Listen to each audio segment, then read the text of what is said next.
Just, I guess, first of all, just want to send condolences out to Leroy Jordan's family, with the passing over the weekend. And so, I know, a huge part of this program and in the past here, and want to send from our coaching staff and our team our condolences. And then just hitting up the injury updates, because I know you guys will ask on those. Jamarian Latham had a lower body injury. We'll see how he progresses. It'll be day-to-day throughout this week. And then Isaiah Horton, really proud of the way he fought through a lower body injury that he had, but just kept fighting through Saturday. Was certainly limited, still feeling that a little bit. But he just continued to compete, and he's someone that it doesn't surprise me that that's what we saw. But we expect him to be full go by the end of the week. We'll build up, as he can tolerate here early on. But Ryan, we'll go through the concussion protocol throughout the week. He'll have a day-to-day situation. Jaden Roberts, I think everyone probably saw last week. He was fully cleared. He's been out there on the practice field for some time now. But just for everyone to feel good and taking full go reps. He traveled. He could have gone in the game if we needed to, but didn't have him play out there. Tim Keenan will be week to week, just kind of moving forward, but he'll still be out this week. And then Jam Miller still week to week, coming along real nicely with his progression. So optimistic there here in the short future. Thanks, Coach. Just start with Chase on the far left. I know most, if not all, coaching staffs, when they grade individual players, that they track loafs or instances of lack of effort. Did you see much of that when you looked at film on the defensive side of the ball? Yeah, there's, we're certainly disappointed in some effort situations that happened. I think they came in different ways, and some of it's just flat out got to pursue, got to get there, and it surprises you sometimes when it happens, especially with certain guys because of the effort that they put in and day out. But and I think there were some other things that come across as hesitancy, as a way I kind of put it. And I think after the game, probably would follow that up and say that there was a couple times where we just got to be quicker to get to a spot and do our job. It might be setting an edge and just, again, hesitant with the communication, kind of confirming, or just, we believe and have that confidence in what we're doing. There really wasn't much. It was really, I think I spoke maybe that there was a couple looks that we hadn't really practiced. Well, I don't really feel like there was really that at all. After watching the film, I thought we did a good job preparing. I thought the guys had a great week. Now you just got to, translate the numbers that you see on the football field that were in different jerseys and believe that scheme, those X's and O's that you saw in your week of preparation is who it is in a Florida State uniform. And, I think you saw it as the second half went along. They started really kind of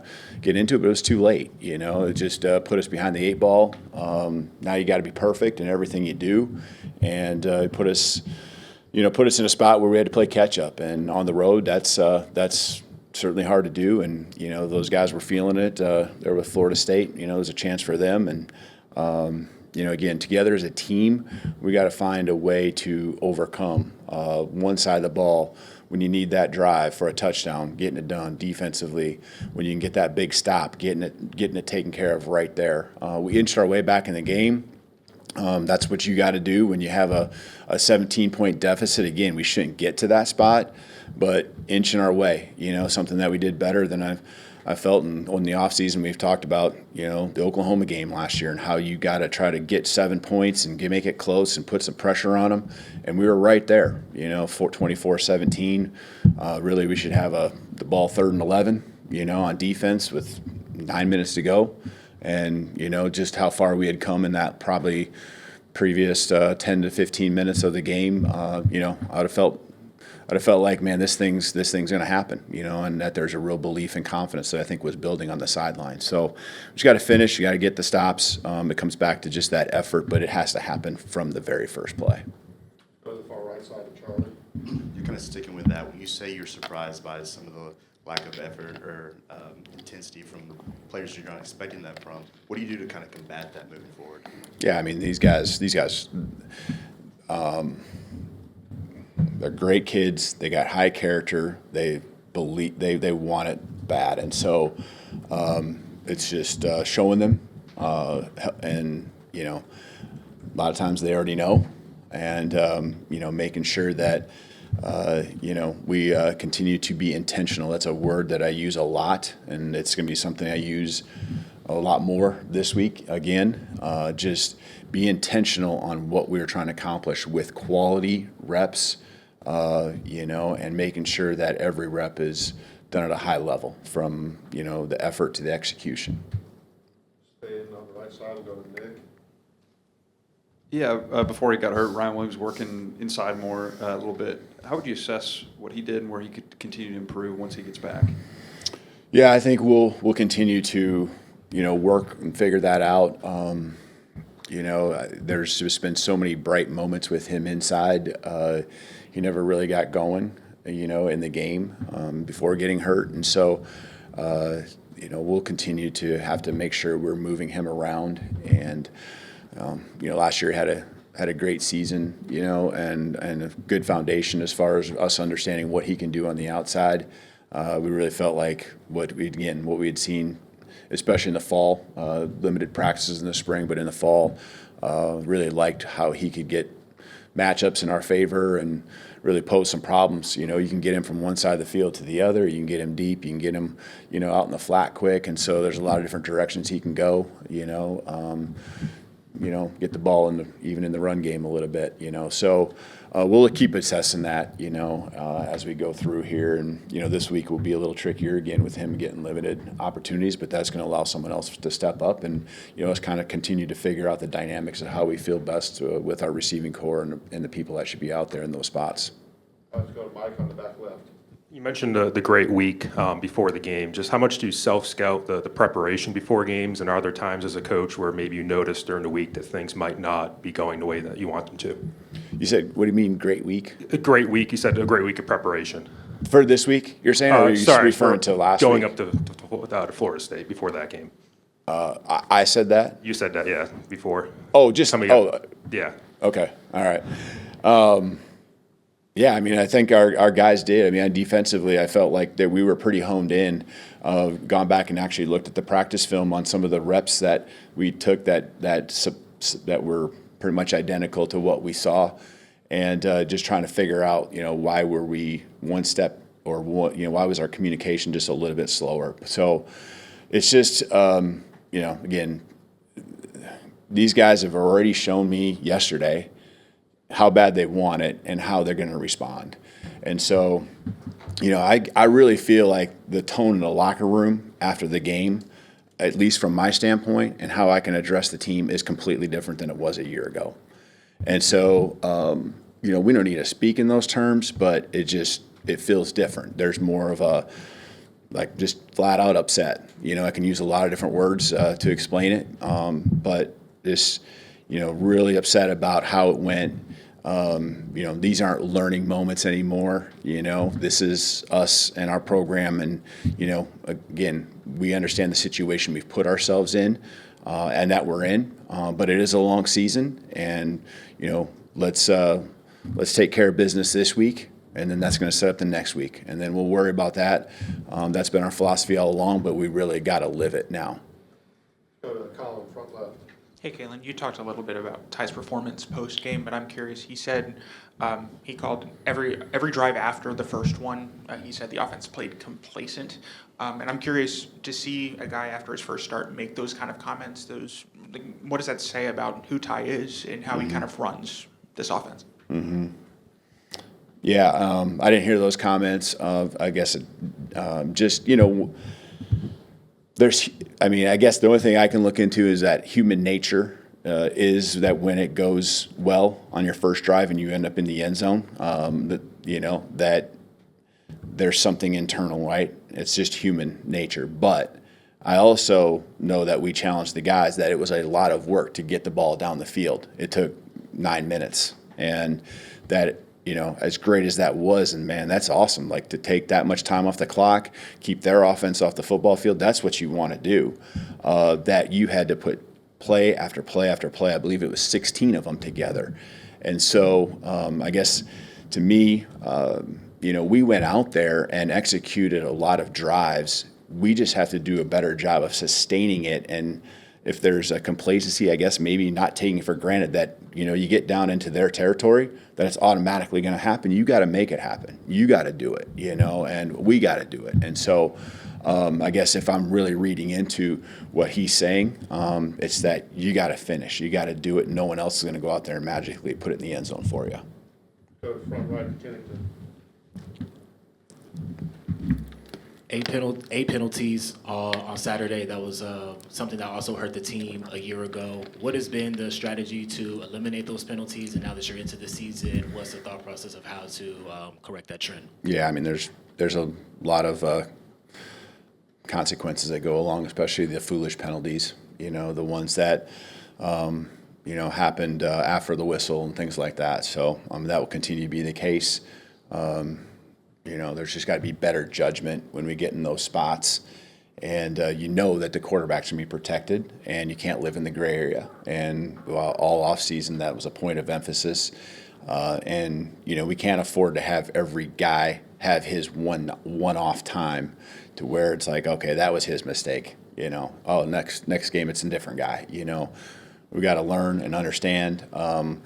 We talk about everything from what we see in other games that happened around college football, the NFL, whether it was out of season and even here after the week 0 games. And so it's certainly addressed, and now the guys just got to do it. And when they don't do it and make those mistakes, then there's consequences that we've had and we've already dealt with here, going into this week.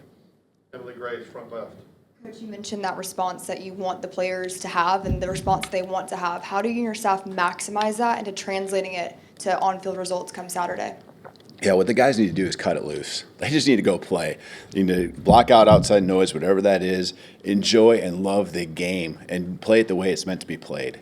And that was my message yesterday, is don't overthink this. Just go out there and ball out. And they know what they're doing. They need a trust and belief in the training. They need trust and belief in the reps and all the banked walkthroughs, all those, all that they've done, all the work they've put in, and go out and reap the rewards from it and go have fun doing it. And so, don't overthink this. Just go out and play and do what you love to do. And don't listen to this person that's in your ear and telling you this and that. Like, go out and just do you. And that's what these guys got to do, and enjoy it, and play with an edge too, right? Because we got something to prove, because there's obviously a piece where this weekend we fell short of what we feel like we're capable of doing, what our potential is. So go out there and prove it too, but don't put added pressure on yourself. Have fun, get it done. Go back right, Jamie. Hey, Coach, do you believe that you play like you practice? And if you do, is there anything you would change in practice day to day to make sure your team puts out the toughest product they can on Saturdays? Yeah, I completely believe that you play how you practice. And that's what probably surprises you even more, is like when your assignment's sound and you have great communication. We talk about confident team is one that communicates well. You're confirming what you do to the guy behind you, in front of you, next to you. You're alerting if you're on defense what the motion is. When you see some guy tipping off that he's going to go across the formation, you're one step ahead on what that coverage structure might roll to. Communication, and then obviously the effort. And so even just urgency from and transitions from drill to drill. It's not going to be stressed. I can't even say it can be stressed anymore, because we stress it every single day in every moment of practice. And so it's just got to translate to game days. And, again, a lot of it is just, like, just go out there and enjoy it and have fun. You know, you put the work in, and these guys are doing it. I always compare the off-season training in the weight room. You know, that we're not building to be a track team and then just take our running to more running. We're taking our skill sets, our body, and how we're developing, and then also the urgency in this transitions from one station to another. We got to translate that to football.